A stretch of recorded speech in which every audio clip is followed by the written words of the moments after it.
رسیدن به یه امنیت روانی در روابط و استقلال مالی یه مبارزه است. مبارزه بین اون چیزی که حقیقت داره و به ما نمیگن و اون قفل‌های ذهنی که سالیان دراز پدر مادرهامون و مدرسه و جامعه و اطرافیانمون در ذهن ما کاشتند. هیچ وقت اون صحنه‌ای رو که فقط 8 سالم بود و توی خونه مدرسه به همه از رویاهای بزرگم میگفتن و منو مسخره میکردن یادم نمیره. و البته هممون از این رویاها داشتیم، فقط تفاوت بین کسی که الان بهش رسیده و کسی که رویاهاشو کشته در یه چیزه.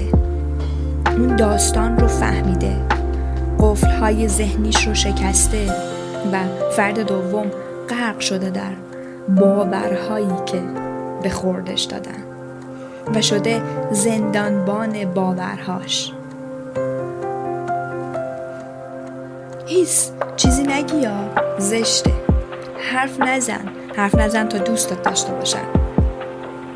هرکی ساکت تره از بقیه بهتره. درخواست نکنی یا زشته. اگه کسی چیزی بهت گفت تو کوتاه بیا. مردم پشت سرت چی میگن؟ این حرفا برات آشنا نیست؟ پول فقط واسه اونایی که باباهاشون خرپولن. ما نمیتونیم اونقدر پول داشته باشیم. زن فقط باید توی خونه بشینه و بچه داری کنه. چند نفرتون این حرفها براتون آشنا بود؟ ما اینا رو باور کردیم. شاید توی ظاهر بگیم نه ما اینا رو باور نداریم، اما من میخوام بهت بگم چرا. یه چیزی در اعماق وجود تو همه این حرفها رو باور کرده. اینا همون قفل‌هاییه که عزیزانمون کاملا ناآگاهانه به ذهن خلاق ما وارد کردن و ما رو محروم کردن به چیزی که نبودیم و الان تبدیل شدیم به اون.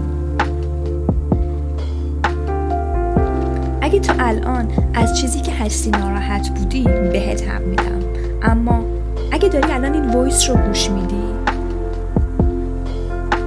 میخوام بهت بگم که تو الان حق انتخاب داری. این حلقه ناآگاهی رو بشکنی. اگه پدر مادر هستی میخوام بهت یه درس بزرگ بدم.